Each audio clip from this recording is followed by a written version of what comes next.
안녕하세요. 매일 소상공인을 위한 메소드 특강을 진행하게 된 권정원입니다. 오늘 강의 주제는요. 비대면 시대 매출 2배 올리는 온라인 마케팅 노하우에 대해서입니다.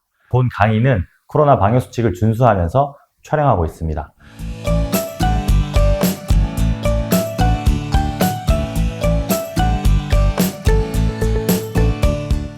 오늘 제가 가지고 온 주제가 매출 2배 올리는 온라인 마케팅인데요. 사실 온라인 마케팅의 중요성에 대해서 다들 인지를 하고 계신 걸로 알고 있어요. 하지만 그 방향성에 대해서는 아직도 조금 궁금해 하시는 분들이 많았어요. 제가 실제 많은 사장님들을 만나고 각 기업체를 또 컨설팅 하면서 느낀 거는 중요성에 대해서는 알고 있는데 이 방향성에 대해서는 아직도 조금 헤매고 있구나라는 걸 느꼈어요. 특히나 이 소상공인 분들은 훨씬 더 그런 경우가 많았고요.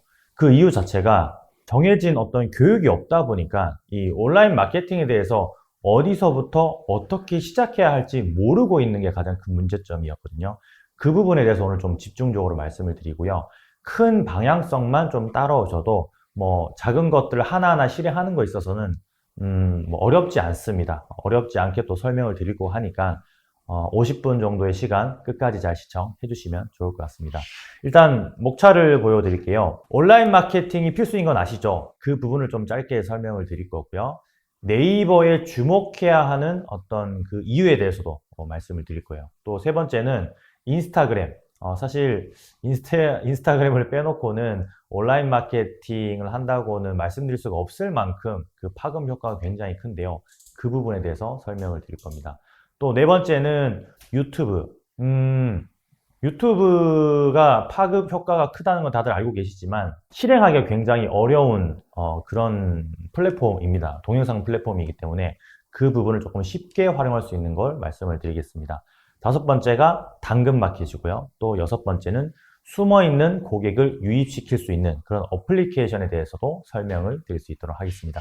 자, 그럼 첫 번째 온라인 마케팅이 필수인 이유에 대해서 먼저 말씀을 드려볼게요. 다들 화면에 보시는 것처럼 이렇게 광고를 해보신 적은 있으실 거예요. 특히나 식당을 운영하시거나 외식업에 종사하시는 분들은 오프라인에서 매장을 운영하시는 분들은 전단지, 현수막, 배너 이런 것들을 만들어 보신 적이 분명히 있으실 건데 사실 이런 광고 방식, 이런 마케팅 방식이 효과가 없다라고 하는 건 절대 아닙니다. 당연히 효과도 있고 아직도 통용되고 있는 방식이긴 해요. 하지만 여러 가지 문제점들이 산재해 있는데요. 크게 보자면 두 가지예요. 첫 번째는 비용적인 문제, 그리고 두 번째가 성과 측정을 못한다는 것. 이제 비용적인 문제는 온라인 마케팅하고 좀 비교를 해봤을 때 우리가 투입 대비 나오는 어떤 성과치, 순이익을 좀 따져볼 수가 좀 힘들다는 거, 그리고 그 비용이 좀 많이 들어간다는 거예요. 예를 들면 온라인 광고에 10만 원 투자할 걸 오프라인에서 똑같은 성과를 내려면 그 이상을 좀 많이 넣어야 된다는 거죠. 보통 이제 ROI라고 이제 표현을 하는데 투입 대비 나오는 순수익에 대해서 우리가 조금 가성비가 많이 떨어진다. 쉽게 이야기하면 그렇게 받아들이시면 됩니다. 또 두 번째는 성과 측정을 못한다라는 건데요.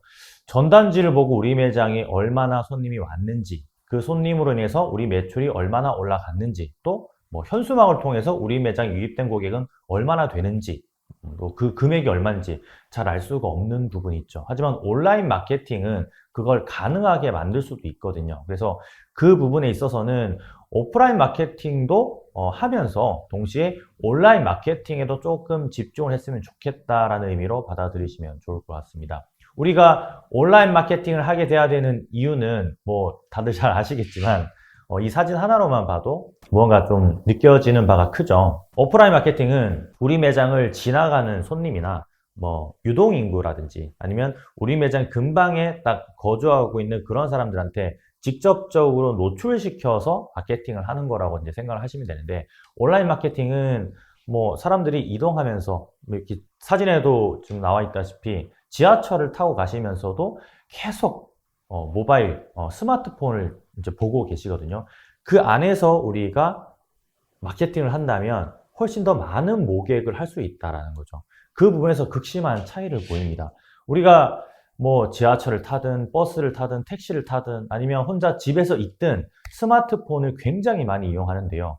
이제 이 통계를 좀 제가 보여드릴까요? 사실 이거는 모바일 스마트폰에 대한 사용률은 아니고 2019년도에 과기부에서 인터넷 이용 실태 조사를 발표한 건데 보시면 주 평균 17.4시간을 이용한다고 되어 있습니다. 그러니까 7일 동안 인터넷 이용률이 17시간이나 된다라는 거예요. 그리고 오른쪽 하단에 보시면 인터넷 이용률인데요. 이거는 뭐 91.8%니까 거의 전 국민이 온라인에서 생활을 하고 있고 활동을 하고 있다. 이렇게 생각하시면 됩니다.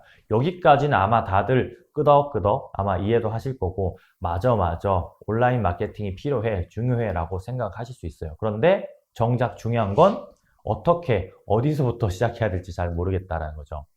사람들이 식당을 가거나 아니면 오프라인의 어떤 매장을 방문하게 되는 경로가 이제는 많이 바뀌었어요. 지금 화면에 보시는 것처럼 처음에 사람들은 검색을 합니다. 검색을 하거나 아니면 누군가가 올린 사진, 영상을 보고 인지를 하게 되죠.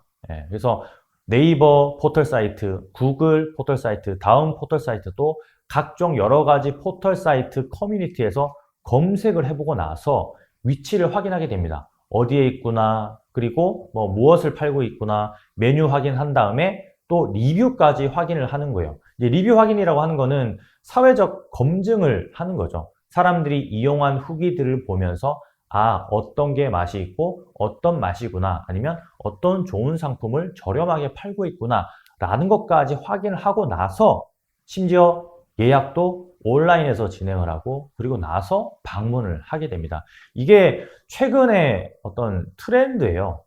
이미 거의 한 5년 전, 10년 전부터 이루어져 오고 있는 그 트렌드인데 아직까지도 이런 구매 동선에 대해서 좀 깊이 생각해 보신 분들이 많이 없다라는 게 좀 안타까울 뿐이죠. 특히나 40대, 50대, 60대 이상이신 사장님들이 그 운영하는 매장의 경우는 이런 구매 동선에 대해서 깊이 생각해 보지 않고 그냥 이렇게 장사를 하시거든요. 그래서 이런 거를 조금 면밀하게 설명을 드리면 그때부터 아 하고 깨닫게 되는 경우도 굉장히 많습니다. 그래서 오늘 이 영상을 보시는 분들은 우리 매장에 어떻게 손님이 방문을 하게 되는지 그 끝에서 우리 매장에 방문하는 그 과정을 한번 생각을 해보시면 어떻게 마케팅을 해야 되는지 아마 파악이 되실 거예요. 그 부분을 제가 차츰차츰 설명을 드릴 수 있도록 하겠습니다.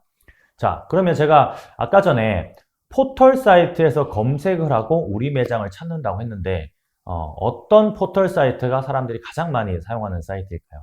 네, 이 화면에 보시면 단번에 알 수 있겠죠. 바로 네이버 포털 사이트를 이용해서 사람들은 우리 매장을 많이 검색한다라는 거예요. 그런데 우리가 여기서 중요하게 생각해야 될 건 많이들 놓치는 부분이거든요. 네이버만 이용한다라고 생각하시면 안 된다라는 거예요.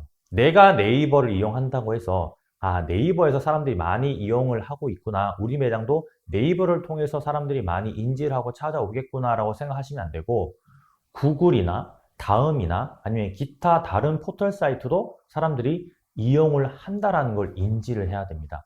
내가 네이버를 이용한다고 해서 다른 사람들도 다 네이버를 이용하는 게 아니라는 거 이거 분명히 인지를 해야 돼요. 왜냐하면 뒤에서도 말씀드리겠지만 모든 포털 사이트에서는 우리 매장이 검색될 수 있는 조건을 우리가 만들어야 된다는 거예요.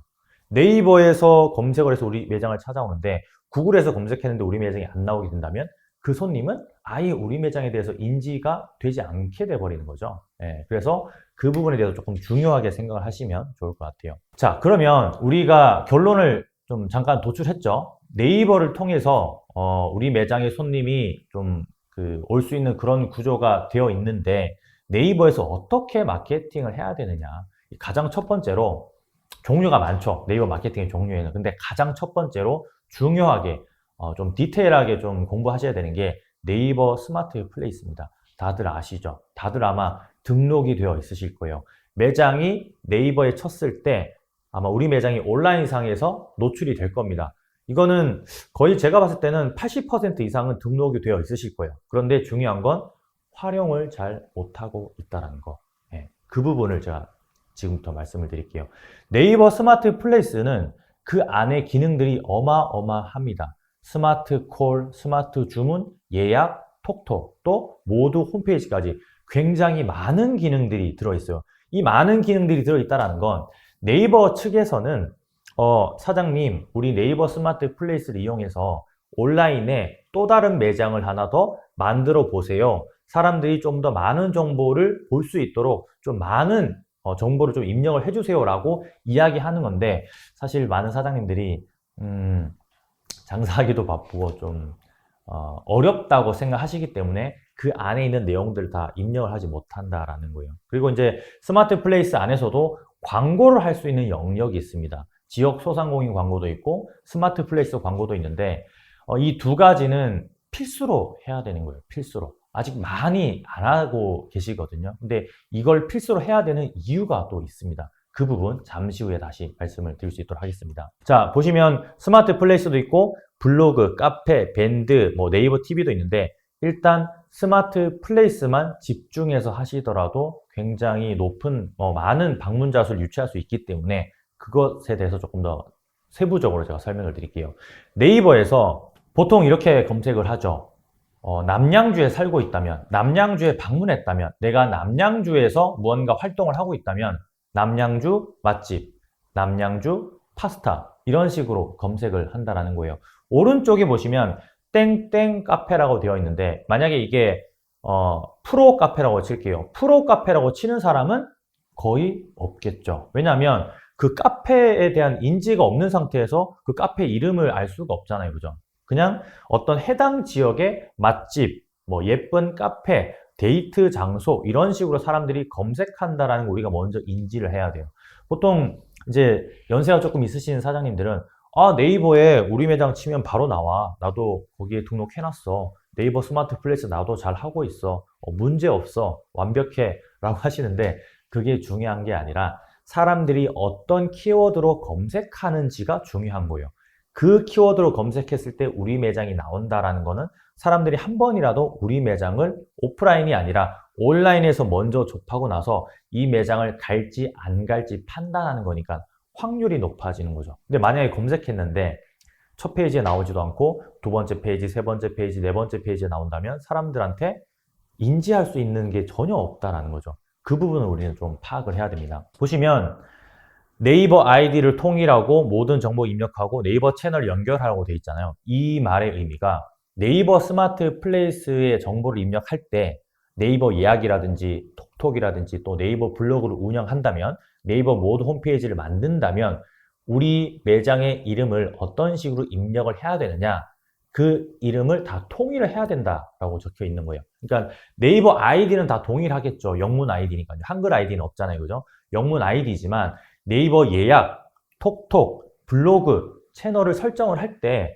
지역 플러스 맛집 플러스 매장 이름으로 하는 게 좀 더 사람들한테 빠르게 인식될 수 있는 매장 이름이라는 거예요. 근데 이게 예약, 톡톡, 블로그, 모두 홈페이지 다 동일하게 해야만 동일한 매장인 거 사람들이 빠르게 인지할 수 있겠죠. 밑에 예를 들면 수성구에서 카페 동이라는 매장을 운영한다고 치면은 수성구 맛집 카페 동이 이렇게 지역 플러스 맛집 플러스 매장 이름 이런 식으로 지정을 하게 되면 사람들이 훨씬 더 확연하게 빨리 인지할 수 있다는 거예요. 그 부분 명심하시면 좋을 것 같고요. 두 번째는 모든 정보를 입력하는 거예요. 모든 정보. 네이버 스마트 플레이스를 좀 꼼꼼히 보신 분들은 아시겠지만 거기에 입력해야 될 정보들이 너무나 많습니다. 메뉴, 가격, 사진, 영업시간, 전화번호, 그 다음에 동영상도 올릴 수 있고요. 또 연결하는 페이지, 블로그라든지 인스타그램이라든지 홈페이지라든지 또 예약을 할 수 있는 그 네이버 예약 코너를 또 오픈할 수 있고 또 배달도 할 수 있고 정말 수많은 기능들이 있는데 많이들 놓치시는 게 그냥 가격 정도, 그 다음에 메뉴 사진 정도, 요 정도만 올려놓고 좀 추가로 더 하자면 영업시간 정도 이렇게만 올려놓으시는 분들이 많습니다. 그런데 네이버에서는 네이버 스마트 플레이스에 이렇게 점수를 다 매기고 있어요. 내부적으로. 우리가 알 수 없는 이제 지수라고 이제 보통 할 수 있는데 그 점수를 다 매기고 있다라는 거예요.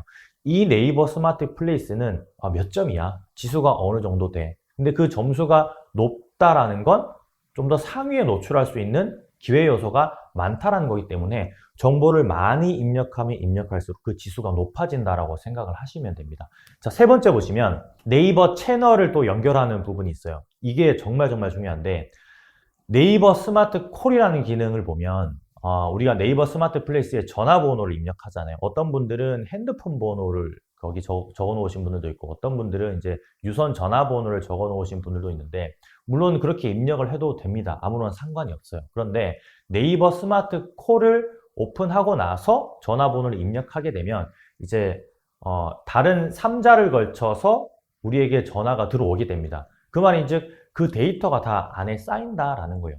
어떤 키워드로 이 사람이 만약에 우리 매장에 전화를 했다면 내 핸드폰 번호로 전화를 했다면 이 사람이 어떤 키워드로 검색을 해서 이 전화를 눌러서 나한테 연결이 됐는지까지 보여주기 때문에 데이터가 쌓이는 거죠. 데이터가. 그 데이터가 한 달, 두 달, 6개월, 1년이 된다면 우리 매장을 사람들이 어떤 식으로 검색을 하고 들어오는구나까지 알 수 있는 거예요. 그 외에도 여러 가지 데이터를 볼 수 있기 때문에 반드시 스마트 콜은 오픈하셔야 됩니다. 뭐 돈이 들어가는 게 아니기 때문에 반드시 사용을 하셔야 된다는 거예요. 그리고 네이버 예약 기능. 제가 그 모든 정보를 입력하라고 말씀을 드렸잖아요. 점수를 높이기 위해서, 좀 더 상위 노출을 할 수 있는 기회를 만들기 위해서. 근데 네이버 예약 자체가 뭐 클릭 한 번으로 예약을 할 수 있는 게 아니잖아요. 그렇죠? 사람들이 예약을 하려면 날짜도 선택을 해야 되고 또 시간도 선택해야 되고 메뉴도 선택해야 되고 해야 되는데 이거를 오픈해야 되는 가장 큰 결정적인 이유는 뭐 예약 손님으로 매출을 많이 올린다 뭐 그런 개념도 있겠죠. 그런 개념도 있는데 사람들이 그 네이버 스마트 플레이스에서 오래 머물 수 있는 여건을 만들어 주는 거예요. 네이버 예약 자체를 오픈했다는 것 자체도 지수가 올라가고 점수를 받는 건데 거기서 사람들이 실제 예약을 통해서 스마트 플레이스에서 오래 머물고 있다면 그 체류 시간까지 체크를 하고 있다는 겁니다. 내부적으로. 물론 이건 뭐 검증된 사실은 아니지만 제가 봤을 때는 거의 확실합니다. 그렇기 때문에 그 예약 기능도 확실히 오픈을 하셔가지고 이용을 해야 된다는 거예요. 예약을 통해서 사람들이 그 매장을 방문하고 그 예약 방문한 사람들이 또 후기를 남길 수가 있거든요. 그렇다는 거는 예약이 원활하게 돌아간다는 그런 뜻이기 때문에 네이버 측에서는 점수를 줄 수밖에 없어요.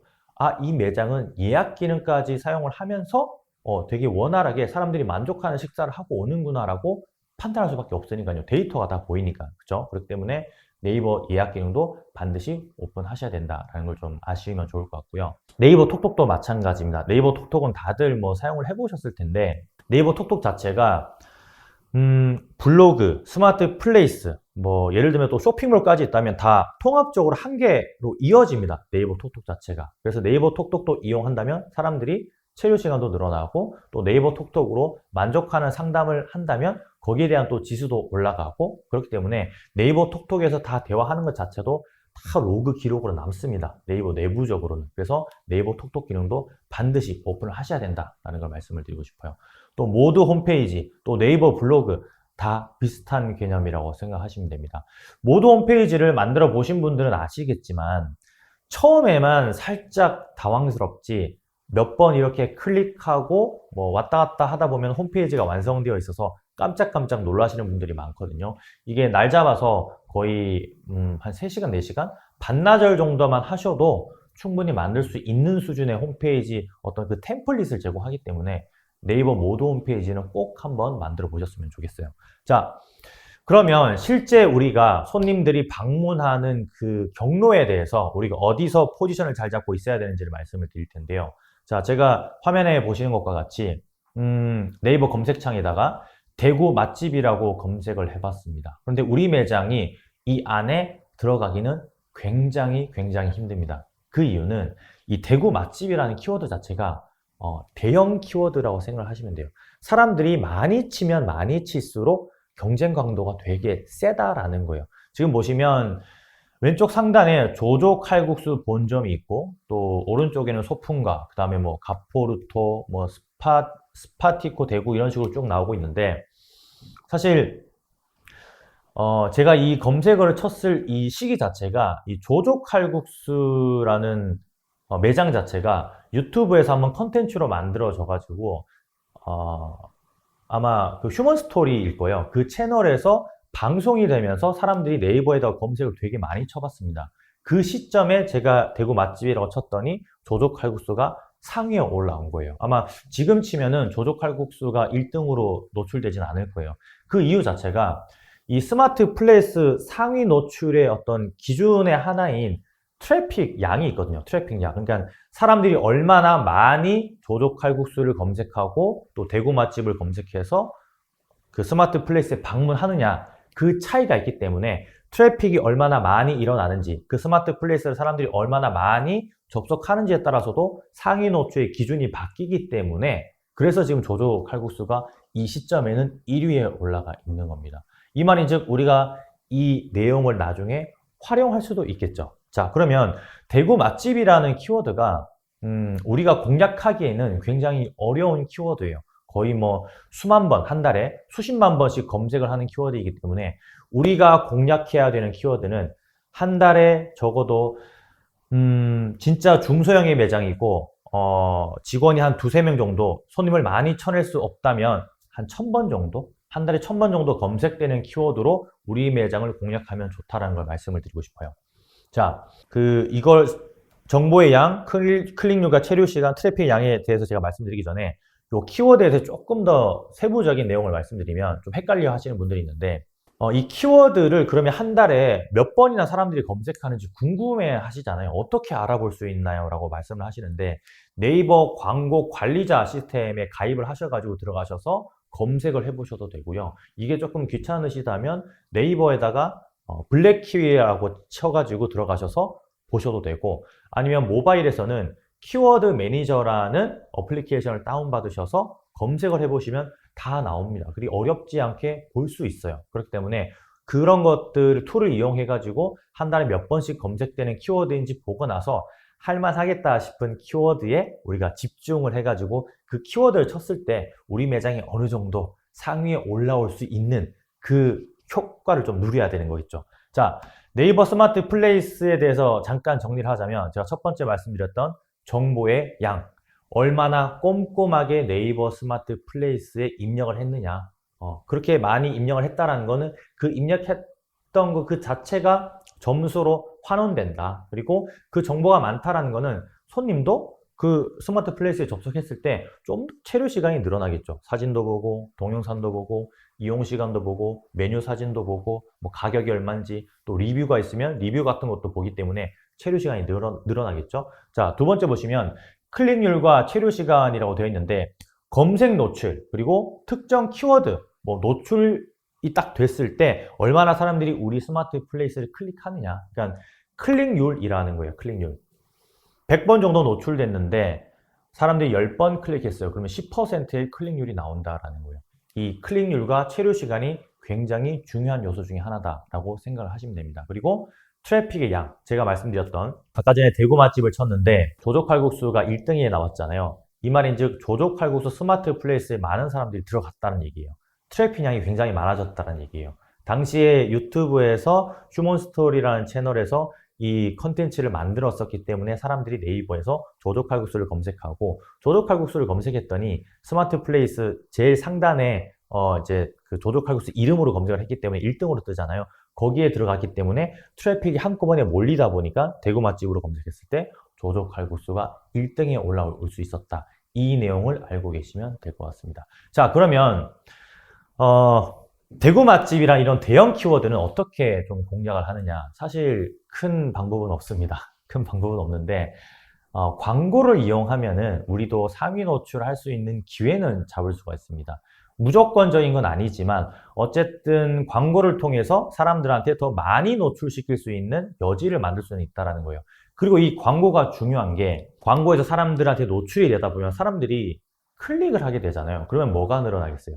클릭률과 트래픽이 동시에 늘어나겠죠. 그러면 더 지수의 어떤 높이가 높아지는 거죠. 점수를 많이 받는 거니까. 그러면 자연 검색을 했을 때도 광고가 아니라 나중에 상위 노출할 수 있는 기반을 마련할 수 있다는 거예요. 자, 왼쪽에 보시면 제가 대구 맛집이라고 다시 검색을 했습니다. 스마트 플레이스 광고가 상단에 떠 있죠. 자, 조조칼국수가 아무리 많은 트래픽을 가지고 있다고 하더라도 수십만의 조회수가 나와서 사람들이 스마트 플레이스에 트래픽을 많이 몰아줬다고 하더라도 광고를 이길 수는 없습니다. 이거는 뭐 네이버 측에서 시스템적으로 다 구조를 짜놓은 거기 때문에 광고를 이기고 광고가 밑에 들어가진 않거든요. 그래서 광고를 하고 있는 지금 방어진 참가자미, 그리고 글자가 작아서 잘 안 보이는데 청담원이라는 매장이 상위에 떠 있어요. 사실 스마트 플레이스 광고는 아마 제 기억으로는 10월 5일까지가 베타 버전으로 출시가 됐었고, 지금은 아마 정식으로 지금 활용이 되고 있을 건데,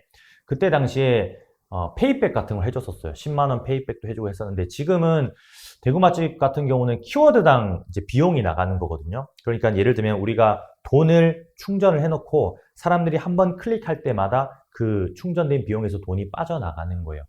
대구 맛집 같은 키워드는 쳐봐야지 알겠지만 기본 가격이 50원이거든요. 50원. 50원이기 때문에 그 가격보다는 훨씬 더 비쌀 겁니다. 왜냐하면 대형 키워드이기 때문에. 자, 그러면 우리는 도대체 무슨 키워드로 이런 광고 노출을 좀 활용을 할 수 있느냐. 대구 맛집은 아마 많은 사람들이 입찰 방식이기 때문에 많은 매장들이 여기에 광고가 노출될 수 있도록 대구 맛집을 키워드 검색했을 때 우리 매장이 나올 수 있게 하고 싶어 했을 거예요.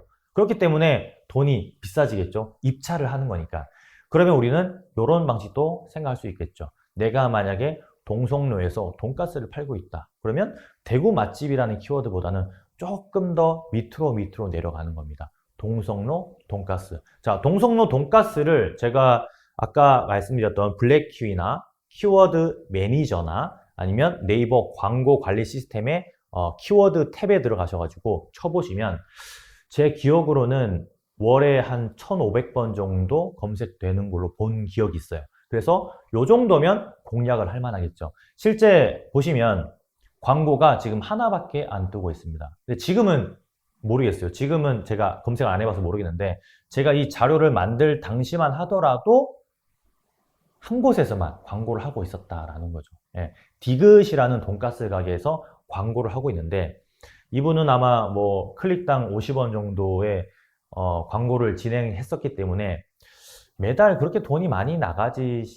않으셨을 것 같아요. 예, 그리고 이 네이버 스마트 플레이스 광고가 하루 맥시멈 광고량이 2만 원입니다. 2만 원. 사람들이 아무리 많이 클릭해도 2만 원 이상이 나가게 되면 멈추게 돼 있어요. 멈추고 다른 입찰했던 사람들의 광고가 들어와서 노출이 되는 거죠. 그렇기 때문에 우리는 네이버 스마트 플레이스 광고를 대형 키워드 광고가 아니라 수만 건씩, 수십만 건씩 검색되는 그런 키워드가 아니라 우리만의 키워드를 찾아서 한 1000번 정도, 1500번 정도, 800번, 700번 이하의 키워드를 찾아서 광고를 태우면 훨씬 더 좋은 효과를 볼 수 있다. 이게 핵심 포인트라고 생각하면 좋을 것 같습니다. 자, 이게 스마트 플레이스를 활용한 어떤 광고 전략인데요. 정리를 잠깐 해볼게요. 지도 영역에서 최상위 노출이 된다는 건 사람들이 그만큼 많이 인지할 수 있고 온라인에 있는 우리 매장이 들어와서 우리 매장의 정보를 볼 수 있다는 거예요. 특히나 제가 말씀드리기 전에 한 가지 빼먹었는데 이것도 굉장히 중요한데요. 블랙키위라는 사이트에 들어가 보시면 그것까지 나옵니다. 예를 들면 대구 맛집이라고 검색하면 사실 네이버 스마트 플레이스가 제일 상단에 나오는 게 아니라 파워링크 광고가 처음에 나올 거예요, 아마. 왜냐하면 워낙 대형 키워드이기 때문에 그래요. 파워링크는 네이버 측에서는 돈이 더 많이 되거든요. 네이버 스마트 플레이스 광고는 사실 그렇게 돈이 많이 안 됩니다. 소상공인을 위해서 만든 광고이고, 파워링크는 클릭당 뭐 10,000원이 넘어가는 키워드도 있고 20,000원이 넘어가는 경우도 있어요. 병원 광고 같은 경우는. 그렇기 때문에 파워링크가 제일 상단에 뜨고 그 밑에 스마트 플레이스가 뜨게 됩니다. 그런데 뭐 아까 제가 검색했던 동성로 돈가스 이런 것들은 뭐 지금도 아마 그렇겠지만 쳐보시면 스마트 플레이스 창 자체가 제일 상단에 떠요. 그렇기 때문에 지도 영역 최상위 노출에서 우리가 매월 검색되는 키워드가 조금 낮은 수치에 있는 1000번, 1500번 미만에 있는 키워드를 좀 선정을 해가지고 광고를 하게 되면 훨씬 더 효과를 볼 수 있다라고 말씀을 드리고 싶고요. 제가 아까 말씀드렸지만 CPC 방식이라고 해서 코스트 퍼 클릭입니다. 그러니까 클릭 한번 할 때마다 돈이 나가는 구조라고 생각을 하시면 돼요. 또 세 번째는 하루에 2만 원으로 한정되어 있기 때문에 뭐 예를 들면 경쟁 업체에서 막 여러 번 클릭해가지고 돈을 빠져나가게 하는 뭐 그런 거는 할 수가 없다라고 생각하시면 됩니다. 또 이게 얼마나 클릭을 했는지, 얼마나 예약을 했는지 또 그 네이버 스마트 플레이스에서 길찾기 버튼을 누르는 게 있잖아요. 이런 것도 다 통계 시스템으로 우리가 활용을 할 수 있기 때문에 네이버에서 스마트 플레이스를 우리가 계속 꾸준히 관리하고 정보를 더 많이 입력하고 한 달에 한 번씩 업데이트 하는 게 아니라 적어도 일주일에 한 번씩은 알림창을 통해서 우리 매장에 대한 내용을 공지하고 뭐 사진 업데이트 한다든지 이런 것들은 꾸준히 해주셔야 된다는 걸 좀 기억하시면 좋을 것 같습니다. 한번 볼게요.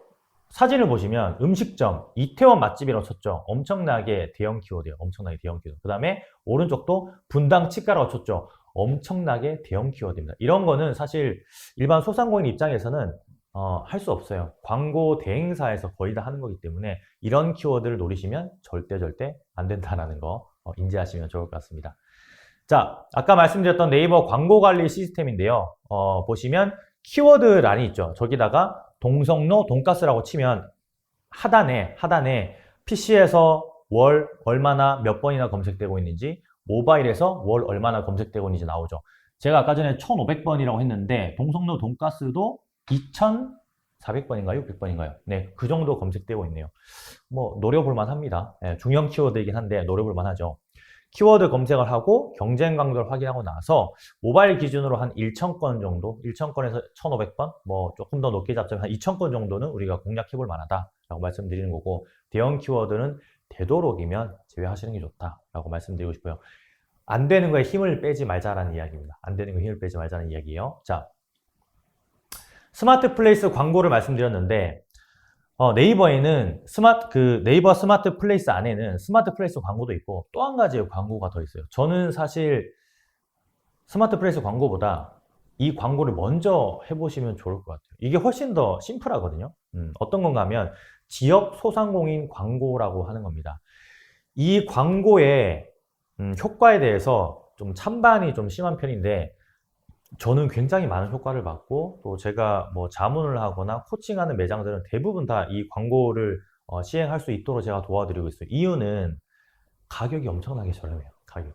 예. 네이버에서 거의 서비스 개념으로 해주는 거예요. 네이버에서 저는 이걸로 돈을 많이 벌지 못할 것 같다는 생각이 드는데, 그럼에도 불구하고 이 광고가 좋은 거는 우리가 네이버 컨텐츠를 볼 때 그 하단에 바로 나옵니다. 네이버에서 뉴스를 보거나 뭐 카페 검색을 하거나 아니면 어떤 뭐 포스트를 보거나 했을 때 그 하단에 우리 매장 사진이랑 카피 문구가 계속 나오는 거예요. 근데 이게 지역 기반으로 보이는 거기 때문에 내가 설정한 우리 매장 주변에 5개의 동네, 이제 동으로 따져가지고 5개의 동네에 노출할 수 있습니다.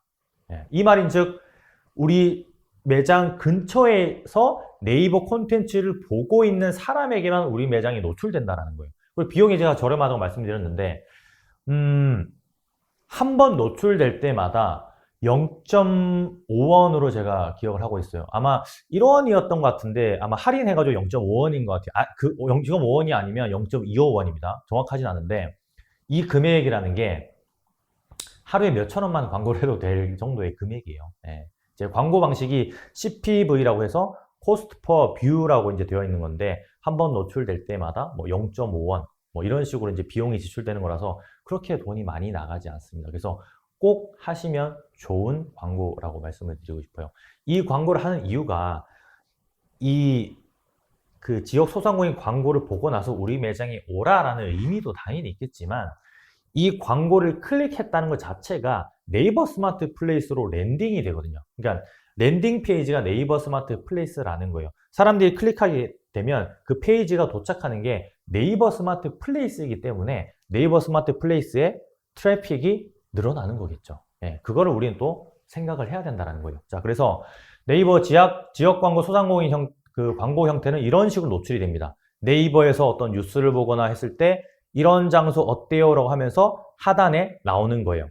지금 보시면 네이버 브런치 카페가 나오고 있는데 이 지역 소상공인 광고를 할 때요. 중요하게 생각해야 될 게 왼쪽에 이미지가 한 개 들어갈 수 있잖아요. 여기에다가 어떤 이미지를 넣느냐에 따라서 사람들이 클릭 확률이 좀 높아집니다. 사람 얼굴을 넣는다든지 사장님 얼굴이 될 수 있겠죠. 아니면 조금 더 가까이서 찍은 음식, 플레이팅이 굉장히 화려한 음식을 넣는다든지 그렇게 되면 훨씬 더 도움을 좀 많이 받을 수가 있습니다. 클릭률이 높아진다는 거예요. 그리고 카피 문구도 네이버 브런치 카페라고 되어 있는데, 물론 여기는 매장 이름이 들어가야겠지만 밑에 하단에 있는 이벤트 내용을 좀 적어주시면 좋아요. 이 광고를 보고 오시는 분에게 무언가를 제공한다. 이 광고를 스마트폰으로 촬영해서 오시는 분에게 우리가 무언가를 제공한다. 약간 그런 느낌이라면 성과 측정까지 당연히 할 수 있겠죠. 이 광고로 한두 명의 손님이 우리 매장을 방문했다. 그리고 그 손님이 2만 원치, 3만 원치 어떤 그 매출을 일으켜냈다. 그러면 한 달에 이 광고 하는 거 다 뽑고도 남을 지경의 어떤 그런 광고 비용이 들어가기 때문에 반드시 하셔야 되는 그런 광고라고 생각을 하시면 됩니다. 스마트 플레이스 지역 소상공인 광고 순서가, 스마트 플레이스 일단 먼저 등록이 안 돼 있으신 분들도 있을 수도 있어요. 스마트 플레이스 광고 등록을 하시고 스마트 플레이스에 최대한 많은 정보, 거의 모든 정보를 다 입력을 하시고 나서 블로그 체험단이나 연결 리뷰 같은 거를 하시게 됩니다. 블로그 체험단 다들 뭐 한 번씩은 해보셨겠지만 그 블로그 체험단 할 때 그 블로그 체험단 대행하는 곳이랑 그 다음에 블로그 체험단 하는 그 블로거들한테 꼭 밑에다가 네이버 스마트 플레이스 링크를 걸어 달라고 하세요. 그래야지만 사람들이 클릭해서 들어오고 트래픽 양이 늘어나니까 상위 노출될 수 있는 기회 요소가 더 많아지는 거니까요. 그렇게 하시고 그 다음에 지역 소상공인 광고를 먼저 한번 해보세요. 어렵지 않습니다. 굉장히 심플하니까 유튜브에다가 지역 소상공인 광고라고 치시면 하나부터 10까지 어떻게 하는지 굉장히 세세하게 나와 있어요. 그걸 보시고 하셔도 충분히 따라할 수 있습니다. 그리고 마지막이 스마트 플레이스 광고 집행을 한번 해보시는 거예요.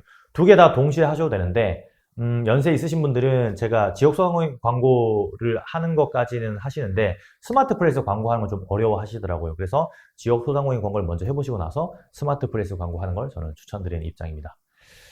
자, 두 번째는 인스타그램인데요. 네이버 스마트 플레이스만 이야기했는데도 벌써 시간이 이렇게 지나갔습니다.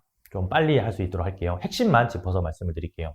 인스타그램을 운영하라고 하면 보통 이렇게 운영을 합니다. 지금 이 매장은 인스타그램을 아주 잘 운영하고 활용하고 있는 건데 팔로워도 되게 많죠. 팔로워도. 근데 식당을 운영하시는 사장님들이 메뉴 사진만 계속 올리고 가격이 얼마고 이벤트가 어떻고 저떻고 하면은 사람들이 그 매장을 사실 그 인스타를 볼까요? 네, 잘 보지가 않습니다. 네, 잘 보질 않아요. 지금 이 인스타 같은 경우는 이미 많이 활성화가 돼 있고 사실 제가 조금 들어가서 탐색을 해봤는데 작업이 어느 정도는 이루어졌다라는 뉘앙스가 좀 있어요. 물론 확실한 건 아닙니다. 그냥 제 개인적인 의견이에요. 그래서 이런 식으로 사진만 계속 올리시는 것보다는 여기 보시면 배달 어플리케이션에 올라온 손님들의 어떤 리뷰를 올리면서 우리 매장의 장점을 같이 어필을 하는 거예요. 누군가가 여기에다가 정말 돼지고기가 냄새도 안 나고 어쩜 이렇게 맛있을 수가 있는지 너무 놀랐습니다. 이런 식으로 누군가 댓글을 달았다면 그 배달 어플리케이션에서 그걸 캡처해서 인스타그램에 올리고 왜 그렇게 돼지고기가 냄새도 안 나고 맛있을 수밖에 없는지에 대한 이유를 이 인스타그램에다 훨씬 더 어필을 하는 거예요. 물론 배달 어플리케이션에도 그렇게 적어야겠지만 이걸 또 인스타에다가 다른 사람에게 확산을 하는 겁니다. 자, 그런데 이렇게 올리는 사진들을 이런 사진만 계속 올린다고 해서 사람들이 또 좋아하진 않습니다. 제가 가장 강조하는 거는 인스타그램 운영할 때 식당의 인스타그램이라고 생각하지 마시고요. 나의 인스타그램이라고 생각을 하시고 식당은 서브입니다. 내가 운영하는 브랜드는 서브 개념이 되는 거예요. 지역 기반, 소상공인, 작은 매장, 동네 상권은 인스타그램을 그런 식으로 운영을 해야지만 사람들이 인지를 하고 그 사장을 보고서라도 매장을 찾게 되는 거예요. 내가 인스타그램을 운영한다는 거는 우리 지역 근처에 있는 다른 자영업자분들도 다 내가 태그를 할 수 있다는 거예요. 나는 개인이니까 퍼스널 브랜딩을 하는 거죠, 일종의. 그래서 우리 매장 근처에 헬스장, 미용실, 뭐 학원 이런 거 다 팔로우를 합니다. 태그로 찾아서, 지역 태그로 찾아서. 그렇게 팔로우를 해서 지역 태그로 팔로우를 하다 보면 그 미용실을 다니는 손님들, 그 헬스장을 다니는 손님들, 그 다음에 그 학원을 다니는 어떤 학원에 보내는 학부모님들도 다 같은 지역이기 때문에 우리 매장이 노출될 수 있는 환경이 훨씬 더 늘어나게 되는 거죠. 그걸 좀 중심으로 생각을 하시면 좋을 것 같아요. 자, 인스타그램 활용 단계, 5단계까지 있는데 중요한 거는 본인을 중심으로 사진 업로드를 한다. 한 70% 정도. 본인이 주인공이 되는 거고 매장에 대한 이야기는 다른 콘텐츠로 만드시면 되는 거예요. 네, 그렇게 믹스해서 하셔야 된다는 거. 그리고 지역 태그를 찾아서 팔로우 및 댓글을 다는 거. 우리 매장 근처 지역에 있는 다른 자영업자 사장님들하고도 다 팔로우를 하세요. 뭐 동종업계 어떤 뭐 경쟁업체 뭐 이런 사람들 팔로우 하라는 게 아니고 어쨌든지 간에 손님이 왔다 갔다 하는 매장은 다 팔로우를 하라는 거예요. 태그를 찾아가지고. 그리고 세 번째는 배달이랑 영수증 리뷰 같은 것들을 인스타에 또 업로드하는 거죠. 재확산 하는 거예요. 재확산. 이렇게 재확산 하는 이유는 인스타그램은 피드를 자동적으로 올리게 돼 있잖아요. 근데 그 지역에 있는 사람들과 팔로워가 됐을 때 우리 매장의 리뷰가 자동으로 올라오게 돼 있겠죠. 내가 그 리뷰를 인스타그램에 이제 피드로 올렸다면. 그러면 그 리뷰를 보고 나서 이 매장이 있다는 걸 인지하고 아 이게 맛있구나라고 리뷰를 강제로 읽게 되는 거예요. 배달의 민족에 들어가서 우리 매장의 리뷰를 읽는 거는 일부러 들어가야 되지만 인스타그램은 올리다가 그 피드를 보고 그냥 자기도 모르게 그 피드를 보게 되는 거기 때문에 반드시 해야 되는 작업이라고 생각하시면 되고, 네 번째가 해당 리뷰의 핵심을 잘 설명해 놓는 거. 손님이 뭐가 맛있었다라고 하면 왜 맛있는지, 이 식재료는 어디서 오는지, 왜 맛있을 수밖에 없는지에 대한 이유를 반드시 명확하게 설명을 해주시는 거. 그래야지만 그 피드를 보는 사람이 아 그래서 맛있구나라고 이해할 수 있을 정도로 설명을 해줘야 된다는 거. 마지막으로 신뢰를 바탕으로 운영을 해야 됩니다. 인스타그램은. 그 말인즉 음식 사진만 계속 올리지 마시고 이벤트 내용만 계속 올리지 마시고 가격만 계속 올리지 마시고 나의 이야기도 어느 정도 올려서 사람에 대한 신뢰도 조금은 쌓일 수 있도록 그렇게 하는 게 좀 중요하다고 말씀드리고 싶고요. 제가 좀 꽤 재밌게 읽었던 책이거든요. 여러분들도 한번 보시면 좋을 것 같습니다. 네, 도움이 많이 됐어요. 소상공인 분들이 보시면 훨씬 더 많이 도움이 될 수 있는 책이니까 한번 보시면 좋을 것 같아요. 유튜브도 사실 많은 사람들이 하고 싶어 하시는데 파급력이 세기 때문에 그렇죠. 그런데 유튜브라는 게 접근성이 굉장히 좀 쉽지가 않아요. 진입 장벽이 좀 크다라는 거예요. 인스타그램은 사진만 올리면 되고 그냥 간단하게 영상 찍어서 이렇게 뭐 릴스나 이런 것들로 좀 올릴 수 있는데 유튜브는 사실 그렇진 않거든요. 그럼에도 불구하고 우리가 유튜브를 눈여겨봐야 되는 거는 1인당 30시간 정도 사용을 하고 있다는 거예요. 한 달에. 네. 엄청나게 많이 이용을 하는 거죠. 네. 4,300만 명이나 그런 식으로 이용을 하고 있다는 거기 때문에 파급력은 말도 못합니다. 사실은. 또 특히나 연령대를 보면 저는 20대가 가장 많을 거라고 이제 예전부터 생각을 했었는데 매년 조사 결과를 보면 50대 이상이 이용자가 굉장히 많습니다. 이 말인즉 소비 여력이 있는, 소비할 수 있는 능력을 갖춘 사람들이 더 유튜브를 많이 이용한다라는 거예요. 10대가 유튜브를 많이 이용한다라고 하면 사실 뭐 우리 매장 10대가 그렇게 얼마나 많이 오겠어요, 그죠? 뭐 부모님들이나 이렇게 같이 오겠죠. 그렇기 때문에 50대 이상 또 40대 이상이 많이 이용을 한다라는 거는 소비할 수 있는 능력을 가진 분들이 이제 하는 거기 때문에 그 점을 우리가 명확히 알고 유튜브를 하시면 됩니다. 근데 직접 운영하시기 힘드신 분들은 좀 도움을 받으시면 돼요. 우리 음식점뿐만 아니라 매장을 좀 노출하고 싶으시면 네이버에다가 이렇게 매일매일 한번 검색을 해보세요. 네이버에서 유튜브 뭐 촬영 아니면 출연하실 분 이런 식으로 키워드를 좀 분류하시고 나서 검색을 해보시면 화면에서 보시다시피 뷰 탭을 누르면 실제로 유튜브에 나오실 분이라고 하면서 출연 지원자를 모으는 채널도 있습니다. 그리고 우리가 유튜브에 들어가 보면 뭐 식당만 찍는 사람들도 있고 사람을 찍는 사람들도 있고 되게 많은 그런 채널들이 있잖아요. 그 채널들을 하나하나 리스트업을 하세요. 그리고 그 채널에 실제로 메일을 보내면 거기에 나올 수 있다라는 겁니다. 실제 그렇게 많은 매장의 붐업을 이뤄내고 있는 사장님들도 많고 프랜차이즈 브랜드도 되게 많습니다. 그렇기 때문에 저는 좀 활용을 하셨으면 좋겠어요. 제 주변에 있는 어떤 소상공인 분들도 이런 걸 많이 활용하셔가지고 단기간에 손님을 좀 끌어모은다거나 인지도를 높이는 작업을 잘 하고 계시거든요. 그래서 이것들을 좀 잘 활용하셨으면 좋겠다라는 의미에서 말씀을 드렸습니다. 지금 보시는 채널 자체도 식당만 다니면서 음식 만드는 장면을 찍는 건데 사실 이분들은 콘텐츠가 부족하기 때문에 우리가 콘텐츠를 제공해 준다라는 입장으로 좀 제안 메일을 보내는 것도 저는 추천드리고 싶어요. 이건 이제 쇼츠 영상을 활용하는 건데 사진에 보시는 것들은 삼육가라는 프랜차이즈 삼겹살 브랜드집에서 쇼츠 영상으로 삼겹살에 벌집을 내는 장면 같은 것들을 짧게 찍어서 올린 겁니다. 사실 편집도 필요 없고 쇼츠를 올린다라는 건 사람들한테 노출이 되기 때문에 노출이 된다라는 거는 프랜차이즈 브랜드는 전국적으로 다 분포되어 있잖아요. 이 영상을 보고 364라는 브랜드에 방문할 수 있는 기회 요소를 많이 만들어준다라는 거죠. 네. 자, 그 다음은 당근마켓인데요. 비즈 프로필을 우리가 무료로 사용을 할 수가 있습니다. 당근마켓은 제가 좀 전에 말씀드렸던 유튜브 이용자가 40대 이상이 제일 50대 이상이 제일 많다고 말씀을 드렸잖아요. 당근마켓은 우리 어머님들 실질적으로 소비를 할 수 있고 선택 권한을 가지고 있으신 분들이 제일 많이 있기 때문에 비즈 프로필은 무조건 등록하셔야 되는 거예요. 매장의 비즈 프로필은. 그리고 쿠폰을 또 발행할 수가 있습니다. 이걸 정말 잘 활용하시는 분들은 깜짝 놀랄 정도로 몰래 하세요. 왜냐하면 당근마켓을 아직까지도 활용하고 있으신 분들 그렇게 많지가 않거든요. 그래서 오늘 한번 당근마켓 비즈 프로필에 들어가셔서 사업자로 우리 매장을 온라인에 한 번 더 등록하는 과정을 한번 거쳐보시면 좋을 것 같습니다. 지역 광고도 할 수 있기 때문에 꼭 한번 알아보시고요. 망고 플레이트라든지 다이닝 코드라든지 식신이라는 어플리케이션들도 있습니다. 그리고 이제 뭐 볼레라는 것도 있고요. 여기에는 식당, 여기에 우리 매장이 등록되어 있다는 거는 좀 더 많은 사람들한테 우리 매장을 노출시킬 수 있다는 거예요. 반드시 다 등록해놔야 된다는 겁니다. 우리 매장에 어떻게 손님들이 인지를 하고 방문할지는 아무도 모르는 거예요. 음식이라는 거, 커피라는 거, 디저트라는 거는 모든 사람들이 먹는 거기 때문에 특정 타겟을 분류해가지고 판다라고 어떤 뭐 특별한 메뉴를 만들지 않는 이상은 이런 모든 어플리케이션, 그 다음에 들어올 수 있는 통로를 확장시켜주는 작업을 늘 꾸준히 하셔야 됩니다. 제가 오늘 말씀드린 이런 일련의 과정 내용들이 유입 통로를 확장시켜서 고객들한테 우리 매장을 인지시키고 구매 결정을 할 수 있게끔, 방문할 수 있게끔 하는 게 가장 주된 요소예요.